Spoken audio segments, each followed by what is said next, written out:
सोलापुरातील पूर्व भागात माय डिनिम या ठिकाणी होलसेल दर रिटेल मध्ये उपलब्ध। 3 जीन्स मिळवा फक्त 1200 रुपयात आणि 3 टी शर्ट मिळवा फक्त 1000 रुपयात। भारताच्या 77व्या प्रजासत्ताक दिनानिमित्त एका कलाकाराने धाग्यांच्या कलेतून थ्रेड आर्ट, स्ट्रिंग आर्ट साकारलेल्या भारतीय राष्ट्रध्वज तिरंगा तयार केला। केवळ धाग्यांचा वापर करून तयार केलेली ही कलाकृती संयम, मेहनत आणि देशप्रेमाचे प्रतीक आहे।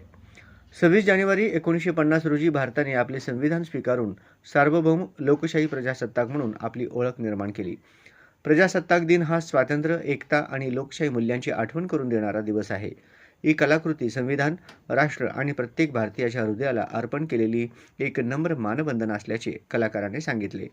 कलात्मक माध्यमातून देशभक्ती व्यक्त करण्याचा हा एक अनोखा प्रयत्न असून तिरंग्याच्या माध्यमातून भारताची एकजूट आणि गौरव अधोरेखित होतो।